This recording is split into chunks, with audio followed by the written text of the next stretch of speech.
Hello and welcome to opening day of the Roast Battle League Season 1.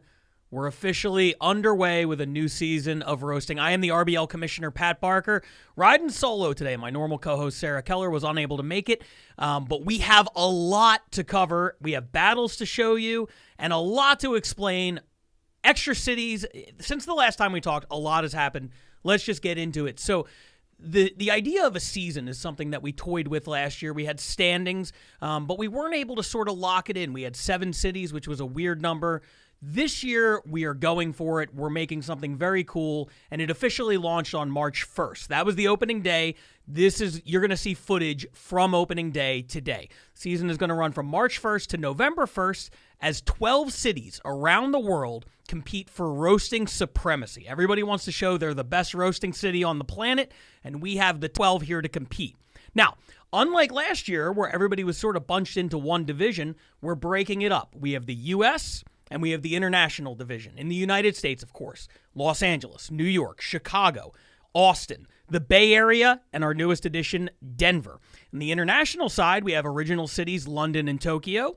You remember we were joined last episode by Barcelona and Toronto. Well, since then, we have added Australia and Scotland. Scenes that are so big they can't be just confined to one city. Australia will be running primarily out of Sydney, but also perhaps Melbourne. Notice how I said that? I'm channeled my inner Aussie there. And then Scotland will run primarily out of Edinburgh, but also will be open to doing shows in Glasgow and other areas. Now, that is 12 cities all across the world, all running shows at different intervals. Some people are running them weekly, some people are running them monthly. So here's the next change that we have. Last year, we were trying to keep up a schedule of only airing the best battles from the week. Well, a lot of these cities are only running once a month. So it's kind of an uneven playing field. So what we're going to be doing is we've tweaked the rules a little bit. Basically, any city can submit a battle from any time over the last month. So if you run one show a month and you get 4 battles out of it, that's 4 weeks worth of content you could submit to RBL Weekly. The idea is to submit the best battles possible, because if you're the number 1 battle of the week, you get 5 points. Number 2, you get 4, and so on and so forth down the line.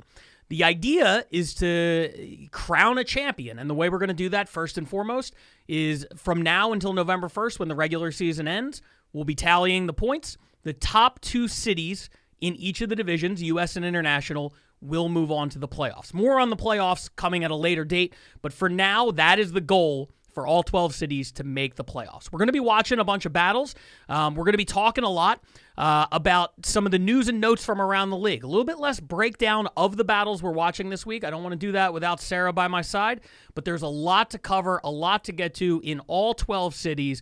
We're going to have playoff races, MVP races. It's going to be unlike anything we've done before, and I'm excited to get into it. So, we'll have more news and notes on the cities in a little bit, but let's start with a battle. Let's actually get to some verbal combat here, and we're going to start with one of our international cities. This is the number 5 battle of the week. It comes to us from Toronto, and this is between Rebecca Reeds and Foad HP. Number 5 this week. Let's check it out. Rebecca is bi and single. She's by herself. No, I'm kidding. She alternates riding men's and women's faces. She calls it her bicycle. That's true. That's just true. Foad, if you don't know this, Foad is also a bisexual. He is a vegan, bisexual, fitness enthusiast with borderline personality disorder, which is just a really long way of saying I have him muted on Instagram.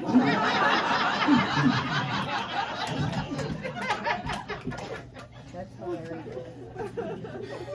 All right, thank you, Reba.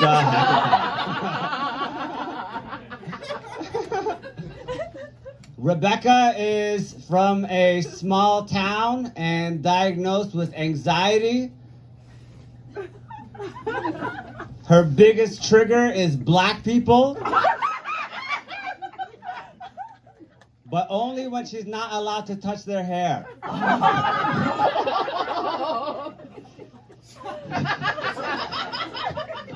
Don't laugh too loud at that, guys. I'm watching you. Foad, actually, I don't know if you guys know this. You can probably tell by his emotional delivery. He's an actor. He's an actor. He's actually, he's been in such roles as Pakistani drug enforcer, Persian boyfriend, and the lion tamer. Like, we could say acting's going so badly, you should just do what you did with stand-up and teach a class.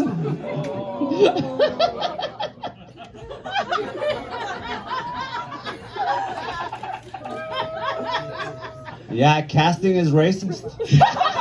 It is. It is. It's very racist. All right, everyone give it up for Anne Hathaway.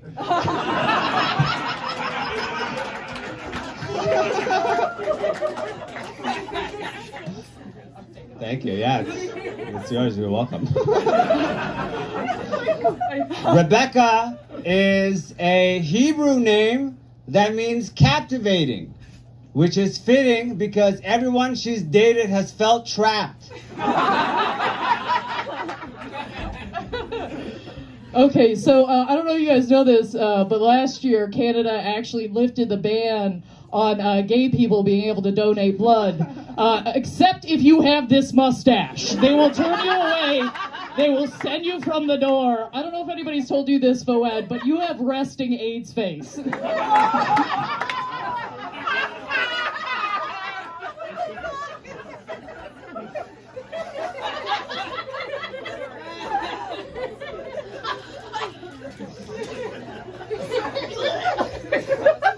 It's no longer a death sentence, so I'm okay.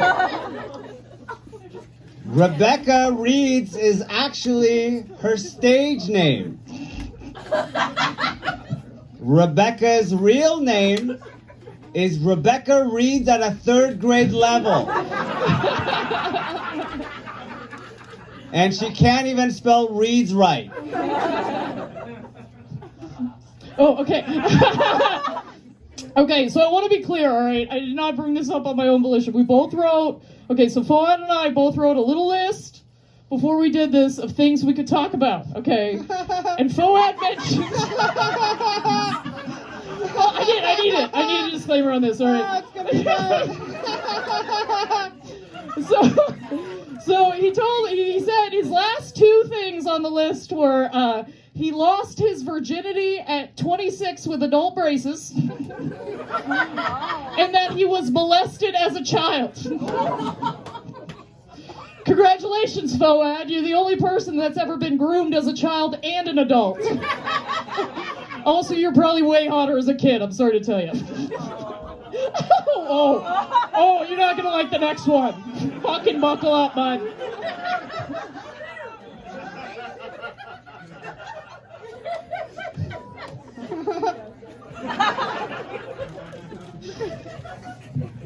Yeah, nice one, Megan Fox News.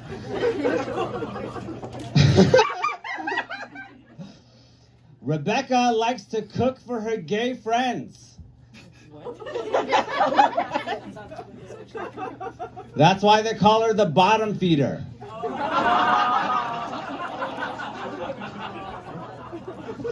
That and she eats ass.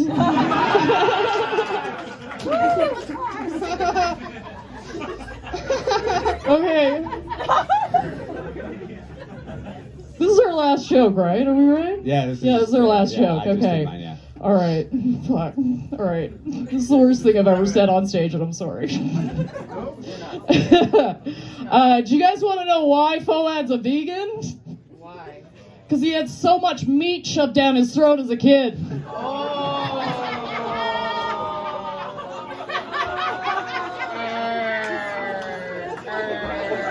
Oh my god. Yeah, Rebecca's just mad because it wasn't my dad. All right, so that was the number 5 battle this week coming out of Toronto. As we speak, Danish Anwar, the guy who runs Toronto, is in Japan running shows with J.J. Walkrat, the gentleman who runs Tokyo. So we have a lot of international, camaraderie, cooperation, and combat. We're going to see a little bit more of that as we move on in the show and talk to our special guest, Frank Castillo, who was over in Barcelona recently for a big Barcelona versus London event. That's still to come, but let's talk a little bit about our two newest international entrants, Scotland and Australia. I'm very excited about both of these squads, what they bring, the roast community they have in those areas and the surrounding areas. If you're in Ireland and you want to get on Roast Battle Scotland, head on down to Edinburgh. It's a quick flight. That's the way to go. But Australia, let's talk about that specifically. Australia is in the midst of doing some very cool stuff. They are in the midst of a tournament to crown the first ever Australian champion. The quarterfinals and semifinals, unfortunately, took place before opening day, so we're going to be unable to air the footage here, but the finals will be on April 8th, and you'll certainly see some of that on RBL Weekly. In the meantime, if you wanted to check out what they've been doing, you're on YouTube right now, I assume. When this video ends, search for Comedy on the Edge. That is the name of the Australian Roast Battle League, or at least it was before we officially integrated them. You can also search for Roast Battle Australia. Find the videos, Comedy on the Edge, and take a look at what they've been doing. There's a lot of great stuff coming up in Australia. Some of it I'm not totally allowed to speak on definitively yet, but if you are in or around Sydney in May and you're a fan of Roast Battle, the Sydney Comedy Festival is going to be the place to be. And we'll just leave it at that. Okay, we're going to be talking, as I said, in a little bit. After this battle, we'll be joined by the champ, Frank Castillo, to discuss Barcelona versus London. But we did have a little coastal warfare here in the United States recently. That's the number 4 battle this week. It's coming to us from the Belly Room at the Comedy Store here in Los Angeles, California. Ashley Johnson from L.A. going up against the visitor, James Pontillo from New York. Number 4, here it is. White privilege. Everybody for that!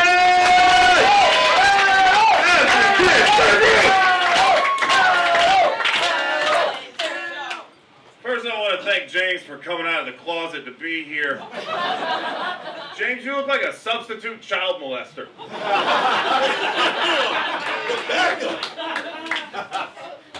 Ashley comes from a family of Christian ministers. They recently disowned him, though, because he kept burning all their crosses.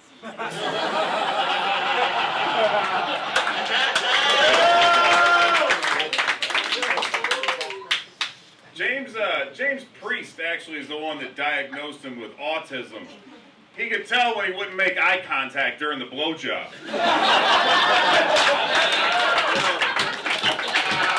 Or others say molestation. Ashley, thanks for taking a break from telling your niece how nice she's developing. She's a good-looking girl, man. She's a good-looking girl. Those tits are going in well. Ashley seems like the type of guy who would molest a kid and then ask if he could crash on their couch.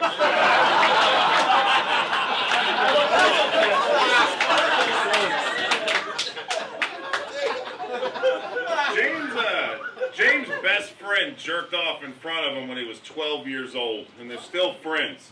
James is trying to build up the courage to ask him to do it again. You look like if prison turned the QAnon shaman gay. I'm going to say it's a false premise.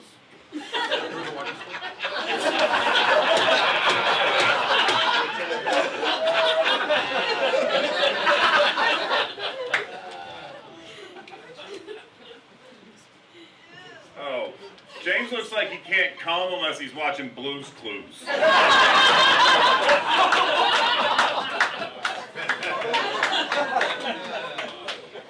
Ashley comes from the South. His city, his town is so racist. Their electric company is White Power. White power, white power. It's a good company. Fuck these whites. James actually has a micro penis.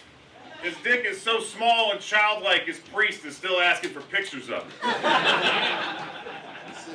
Ashley looks like a racist barista. Like when you order black coffee, he yells, "All coffee matters." All right, so that was the number 4 battle this week. The points go to L.A., although the win went to New York. James Pontillo taking it home for the 5 boroughs. More battles coming up in a minute, but first I am joined by a very special guest. We just watched an L.A. versus New York battle, a little coast versus coast action, and you were just over in Europe for a little country versus country action. Yes, I was. One of the newest additions to the league. This is Frank Castillo, by the way. I'm not being professional right here. It's the champ, season 2, Comedy Central champ right here. And such a big roast star now. You get flown all over the world just to judge battles. They're like, we don't have anybody in the country of Spain who could possibly judge this shit. We got to import Frank Castillo. Yeah. And you were just over there, Barcelona versus Spain. We're going to get to the event in a minute. But first of all, this was your first time in Barcelona, right? What was that experience? It was amazing. It was a beautiful place. I was very lucky because I was with my friend who's a Spanish speaker, so everything was cheaper. Because if you do not speak Spanish, they will charge your ass. It is a very fun learning experience. But the food was great. The atmosphere is beautiful.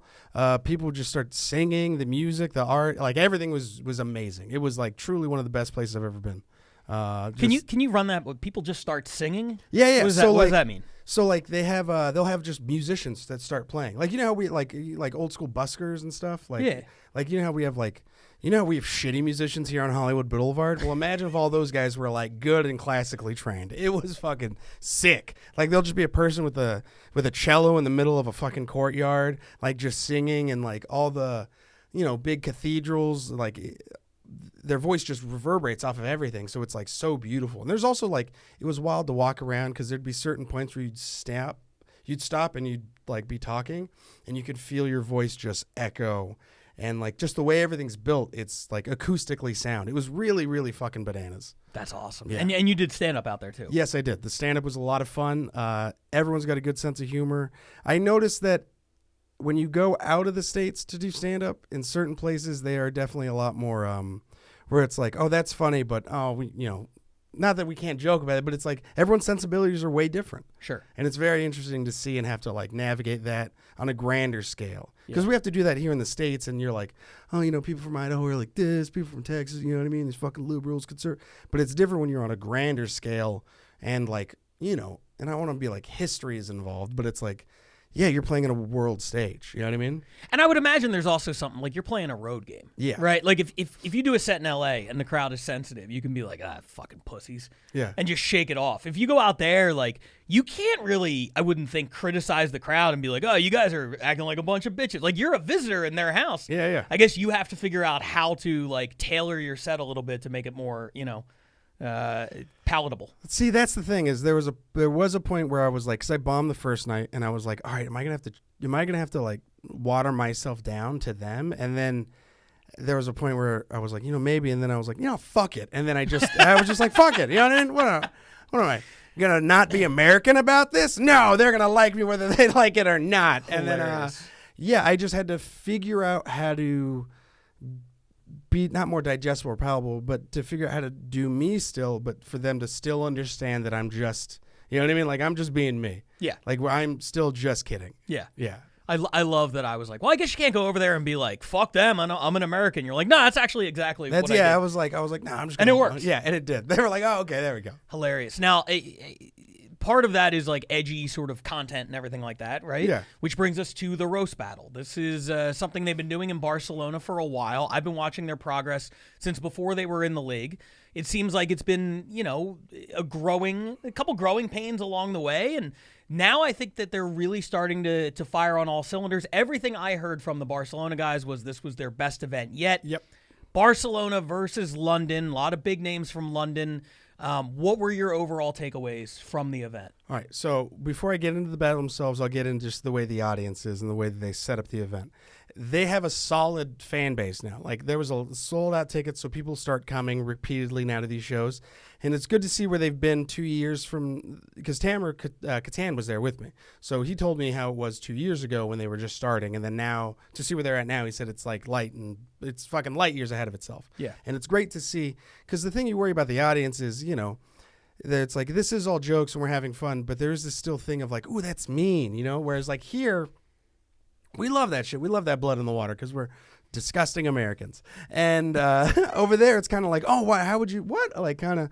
But now you start to see them that the audience now understands that it's like, oh, this is to be funny. Yeah. Like now the whole point is to be mean and is to push it. So to see people's sensibilities and for them to have to like struggle with them is a lot of fun. I love watching them. But when they came to Roast Battle and saw it, it was cool to see them be like, oh, I get it. I know what this is. Now, when it came to the battles, the styles are different. London and Barcelona compared to America. America's a lot more quicker, just like pop, pop, pop. London's a little bit more, not drawn out, but a little more monologue-y, right? Mm-hmm. Yep. And Barcelona, it's not that it's monologue-y, it's just a little more, how do I put it? Not out there. I don't know how to put it. It's just it's a different style like I've seen yet. Mm-hmm. Does that make sense? Yeah, absolutely. How would you describe the Barcelona I style? mean, one thing that I think is cool is that all these different places have different styles. Yeah. I mean, we used to, before we knew this was a worldwide thing, even New York and L.A., we were like, oh, the New York guys, like, they, triple stack jokes. Yeah. And we just go one at a time. Mm-hmm.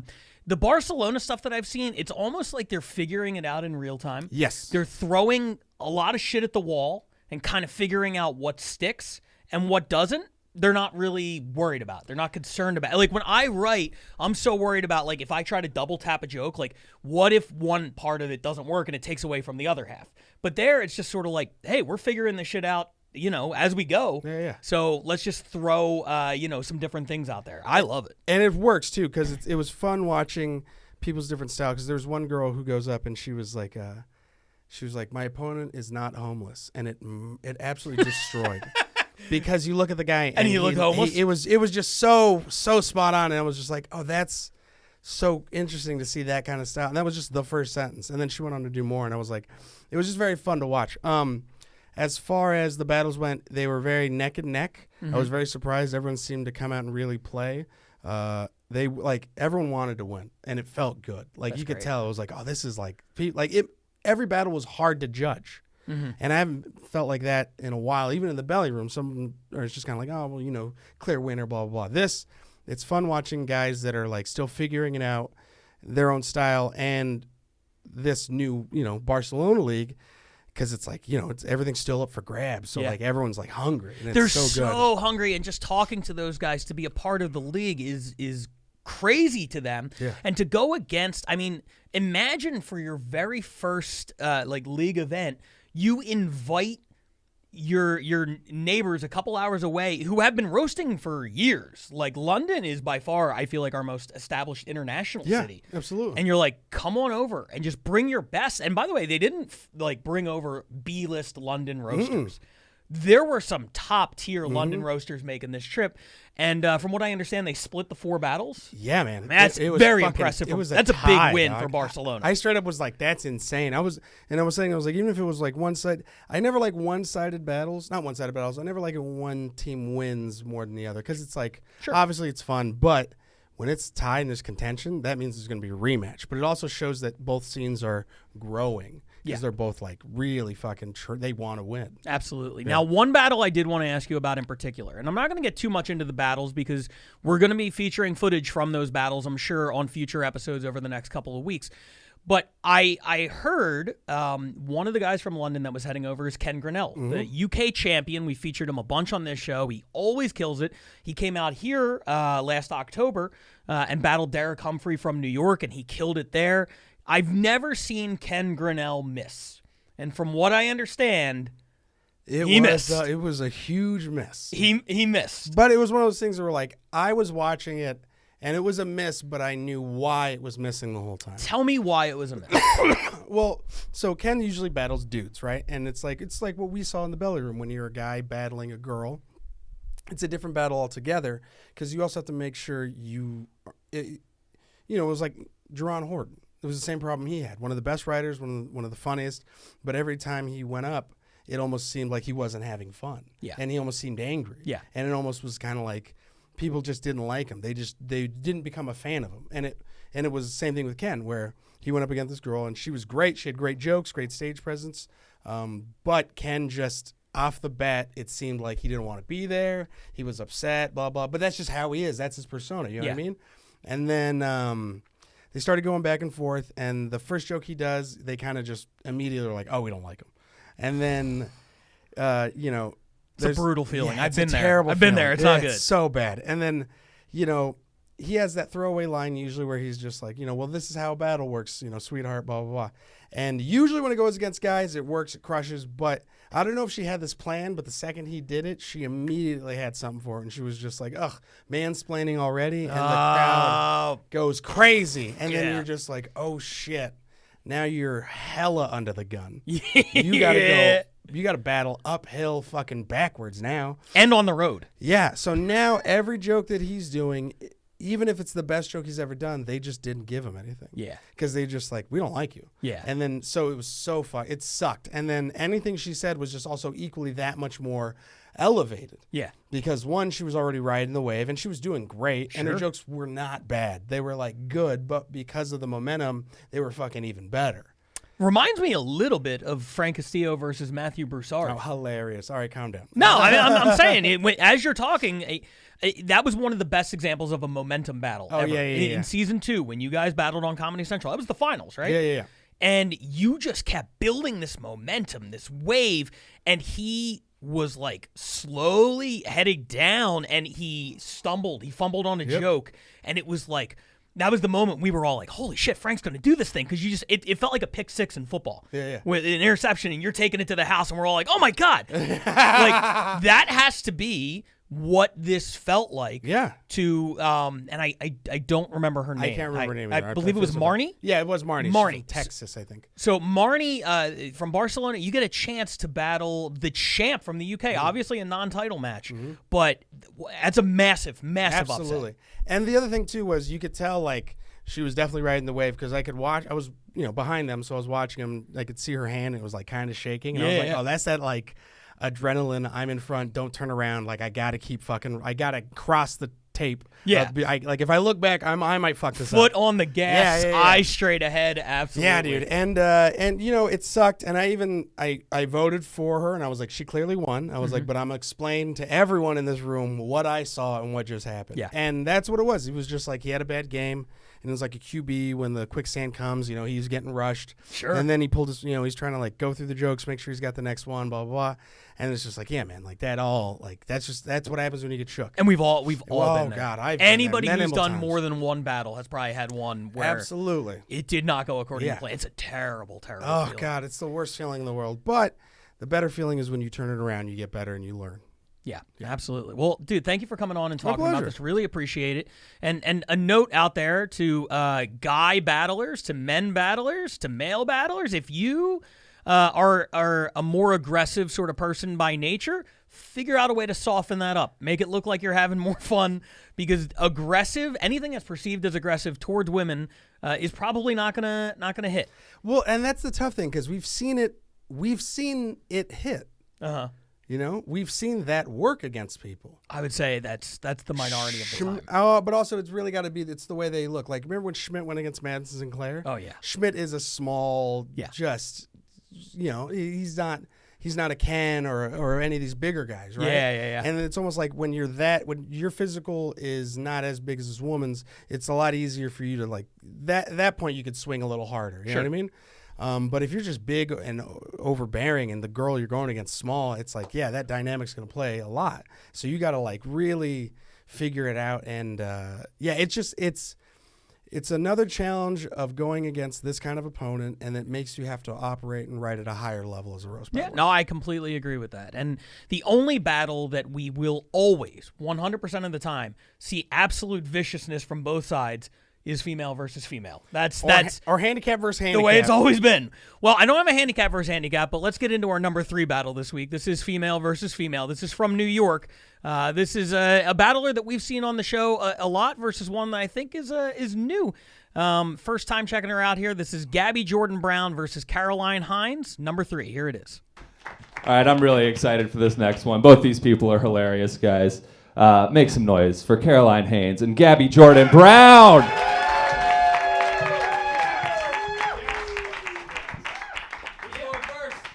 I'll go first. Clap it up for him.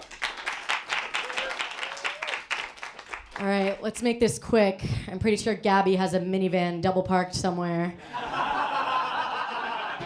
I'm kidding. Gabby can't drive, which is a big relief for seatbelts. Thank you, yassified Yoda. Caroline Haynes, the answer to the question, what if a Furby drank White Claw? I love that shit. All right, Gabby looks like she works at Home Depot to support herself while she pursues a career at Lowe's.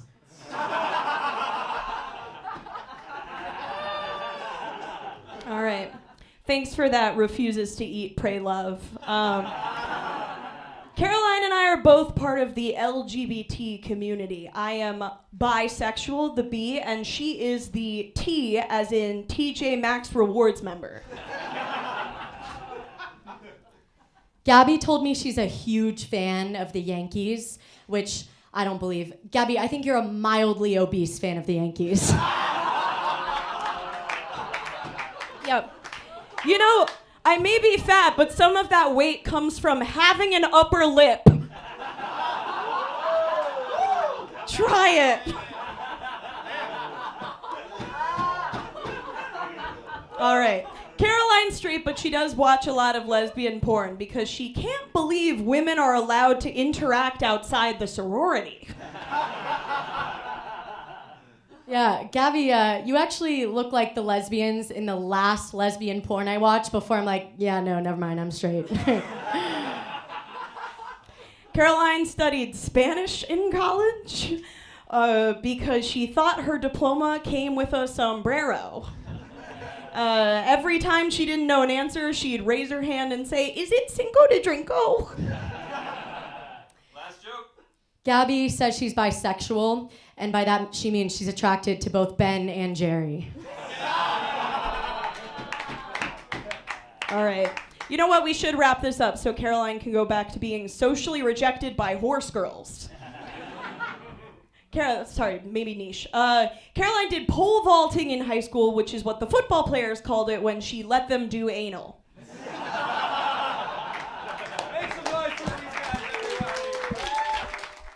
So that was the number 3 battle this week coming to us from New York. Great week for New York, not only posting the 3rd best battle, but also winning the 4th best battle here in LA. They continue to do really special things. And one of the things that they did recently that we'll have footage of coming up on a future episode, they crowned a new champion. Eric Bergstrom, the former champion from New York, is now, as I said, the former champion from New York. He dropped the belt a few nights ago in a battle against John Ajota, who I have yet to see battle. I'm very excited to see because, you know, obviously we think very highly of Eric Bergstrom on this show. We've highlighted his amazing battles with Derek Humphrey and others. And to know that he was defeated really makes me wonder, what does John Ajota, have in the arsenal? I'm excited to see that battle. Excited to see more of John. And we could have a new champion here in LA by the time you watch this. Tonight, Sarah Keller, my usual co-host, will be challenging for the belt, going up against Kelsey Lane. As we mentioned before, Australia is in the process of crowning a new champion. We talked about Ken Grinnell a little bit earlier, the champion out of London. We also have tournaments going in other cities to crown their champions. Denver is in the process of naming their champion for the first time, and Chicago is running their yearly tournament. And my God, the battles out of Chicago have been incredible so far. They are now down to the final 4 in the tournament. We will cover the tournament a little bit more at a later date. There are some interesting names in there, but I don't want to get ahead of myself. Let's talk about one of the battles that happened in the first round of the tournament. And this easily could be a number 1 overall battle. This week it comes in at number 2, but I really, really enjoyed this one. This is a first-round tournament battle from Chicago between Max Sorich and Harry Breitner. Max Sorich and Harry Breitner, number 2. Here it is. It's been a long-ass night. I only got one more question for you. Are you ready for your headlining roast of the evening? Yeah! Give it up for Max Sorich and Harry Breitner!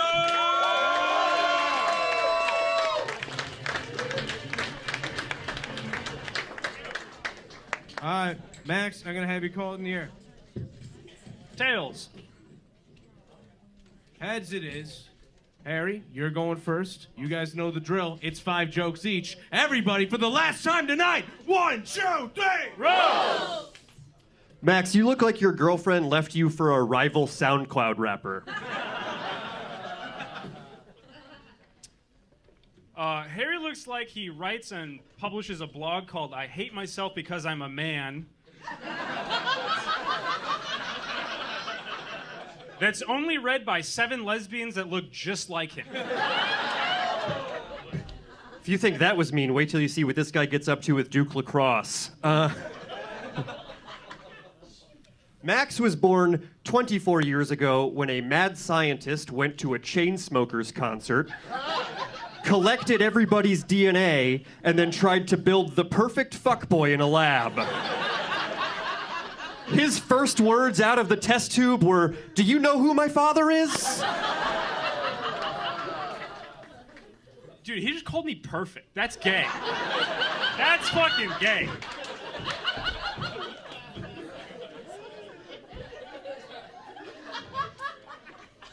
Sure, all right, yeah, that's me.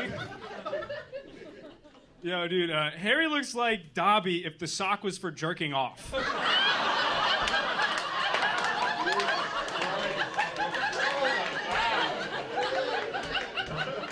I swear to God, it's like being roasted by Riverdale McPeak. Max actually texted me before the show. He wanted to know what the dress code was for the roast battle. He was like, "Harry, do you know, is it business casual or chloroformal wear?"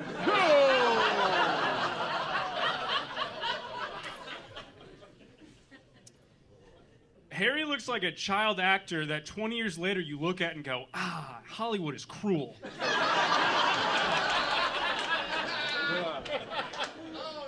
Another banger from Muppet Baby Dennis Reynolds.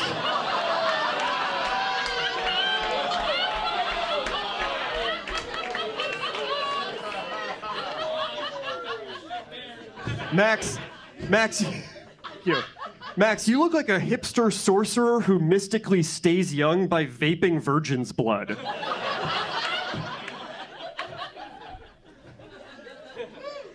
Dude, I look like I vape virgin's blood. You look like you don't have period sex. All right.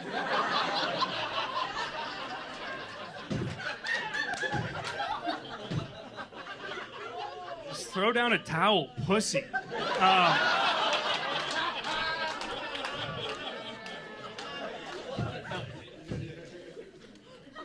Harry looks like he's 18 years old, but has a chronic disease and has made it way past his life expectancy. Guys, give it up for Hack Sorich. Fun fact about Max Sorich, you can actually summon Max, like Beetlejuice. All you have to do is go up to a mirror and chant the phrase, "She'll have the salad."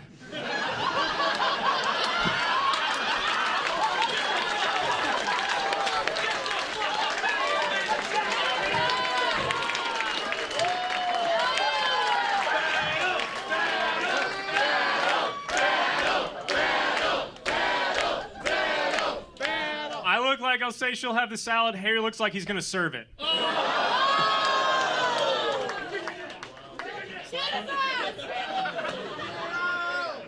right. Harry looks like the boy in striped pajamas grew up and is attracted to boys in striped pajamas.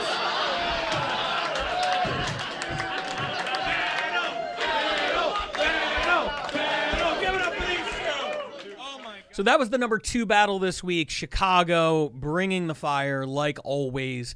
A lot of exciting stuff we've talked about this week, and I saved what I think is the most important news for last, and that's everything coming out of Austin. The weeks that Austin has had since the beginning of March when it comes to roast battle are absolutely insane. First of all, we all went down to South by Southwest for the first ever South by Southwest Roast Battle Invitational Tournament. We flew battlers in from all over the country, a couple people from Austin, some people from Chicago, New York. At the end of the day, it was Morgan Anderson of the Bay Area running the table, winning 3 battles in 3 nights, defeating Keith Carey from Los Angeles to become the first ever Roast Battle South by Southwest champion. Congratulations to Morgan Anderson. And as a side note, I think this probably puts her in the lead for the MVP race at this point. It's going to be a very interesting MVP race. It's way too early to start calling it. We are not even a month into the season, but a 3-0 start puts her in a really good position. Now, Chicago, because they've been running a weekly tournament, they have 4 battlers also at 3-0. Grace Leishman, formerly of Chicago, now moved to New York in the first big free agency movement of Roast Battle League. I mean, she just moved. It's not like there's a contract or anything, but she's a part of Roast Battle New York now. She won a battle in the tournament, and then as soon as South by ended, she flew back to New York and won a main event over there, over Derek Humphrey. She's got another main event coming up against Dan Wicks. She has been putting in work. Her name has to be at the top of that list. And we also have a couple guys in London, more on London in a minute, who have already gone 2-0, even though the season is only a couple of weeks old. Also coming out of Austin this week was the opening of Joe Rogan's Comedy Club, the Comedy Mothership. Everything I've seen, it looks absolutely incredible. The first roast battle show there sold out in a matter of a couple of hours. We are going to be running regular roast battle shows at the Mothership in Austin. Make sure you check them out on social media. Follow them. Find out how, if you're in Texas, you can get to those shows, because the Austin roast scene right now is absolutely crazy. We're going to be featuring a lot of footage from them as the season wears on. I'm sure of it. But we now move to the number 1 battle of the first episode.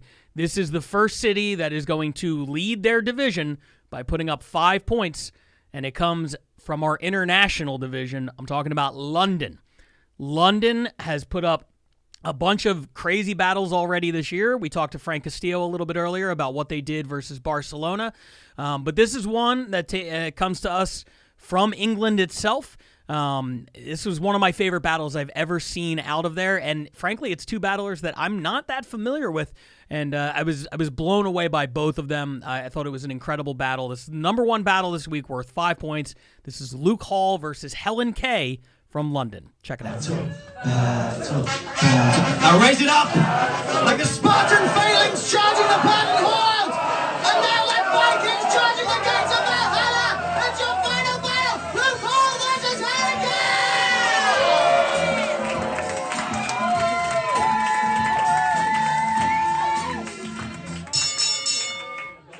All right, ladies and gentlemen, your final battle! This little ray of sunshine is Helen. Helen's dad died of cancer when she was 10. Her mum is cancer-free. Yeah, Helen's the only tumour that grew inside of her. Before he died, Helen's dad was a Russian programmer involved in sending the first dog into space. Despite his best efforts, Helen made it back.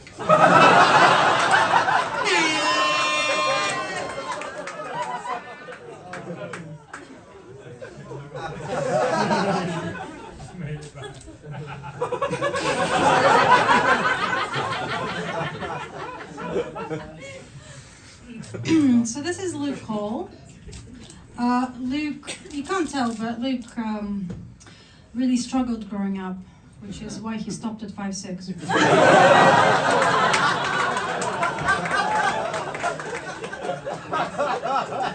Yes! Yeah, it's true, I may not be 6 feet tall, but at least I'm not 6 feet under like your dad.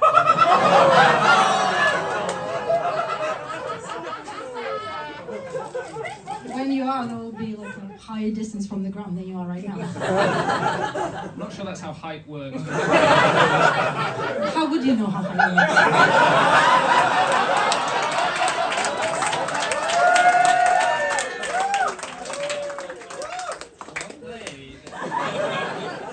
is? So Helen's Russian and has a really flat face. Yeah, she looks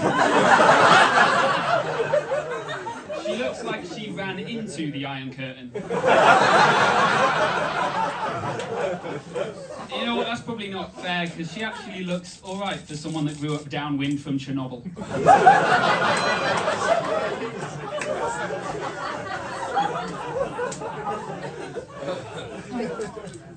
No matter what you want to believe, Chernobyl is in Ukraine, which is a separate country. Downwind. God, you don't know geography either. All right. So Luke is the only male comedian that I can envision being on To Catch a Predator as bait? Technically, that's a compliment. So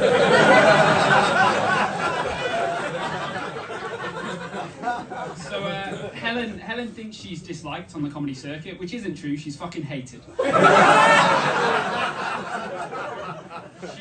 She describes her comedy as having a menacing aura but a heart of gold. I wish she really did have a heart of gold, because then she'd be dead.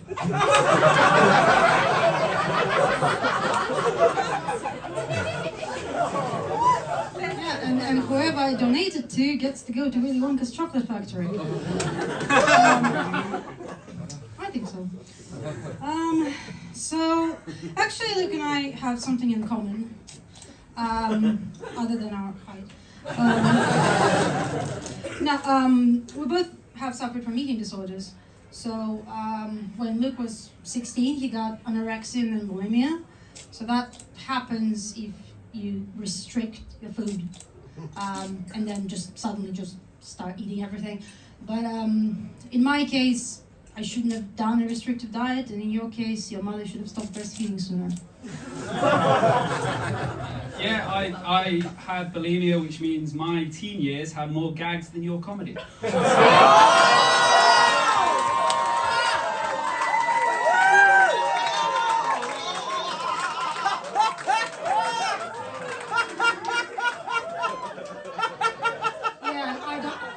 I don't gag. I did have bulimia, but I still have no gag reflex, boys. Not an advert. You saw my boyfriend battle like 2 battles ago. I'm newly single, obviously. So yeah, Helen's right. We do actually have a lot in common. We also both have anxiety and depression, which means we both thought about Helen killing herself.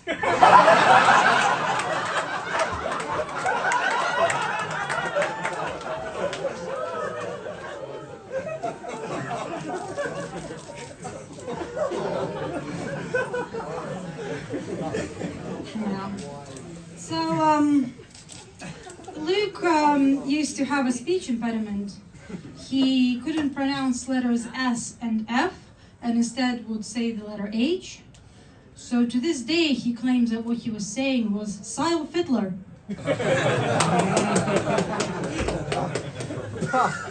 Sweet. So we know.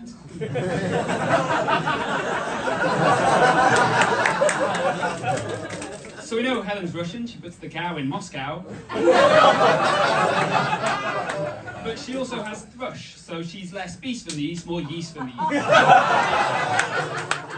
Her dad, on the other hand, yeah, he's still deceased in the east.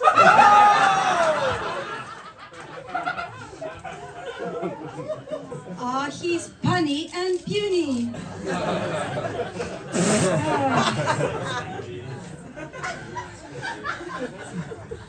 Well, yeah, they say puns are the lowest form of comedy, but then you are one of the lowest forms of human male. Actually, I'll just call music come back. But yeah, Luke's ex-girlfriend broke his heart and his penis. Luckily, he now has a new girlfriend, and she says that he's good with his fingers when he remembers to stick them down her throat and not his own.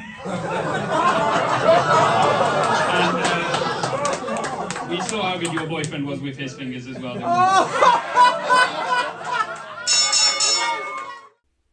So there it is, the first week of Roast Battle League Season 1, London taking firm control of first place in the international division. Toronto also putting a point on the board. Stateside, it's a little bit more competitive. Chicago with a narrow edge over New York, with LA in third place. I expect to see a lot of movement in both divisions as we move forward. Very, very early on in the season, but as of right now, we're looking at Chicago stateside and London overseas as our two divisions to beat. And Morgan Anderson, I would say, has a tenuous early lead for MVP, although some people are breathing on her neck.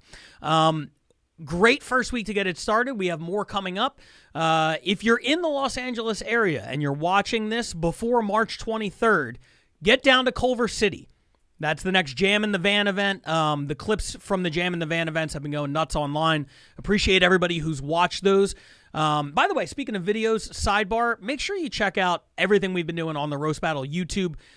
We've had a couple of guys step in and really up the content on there. We've uploaded a lot of classic battles that you thought you might never see again. They are dropping 4 times a week, so make sure you check out what we're doing on YouTube. But Jam in the Van this Thursday, March 23rd, LA versus the Bay, Part 3, co-headlined by yours truly, Pat Barker, going against Josh Means, the president of our Bay Area division. Also, Paige Wesley, a legend from originally from the Bay, but representing LA, going against Logan Farr. We've also got Julian Fernandez against Artie Valenzuela, and Alyssa Poteet versus Ryan Goodcase. It's going to be an insane event, so if you're in the LA area, make sure you check that out. That's all we have here. Thanks to Frank Castillo for joining me to talk about Barcelona versus London. Thanks to you guys for watching. I am the commissioner of the Roast Battle League, Pat Barker, and we will see you guys next week on RBL Weekly.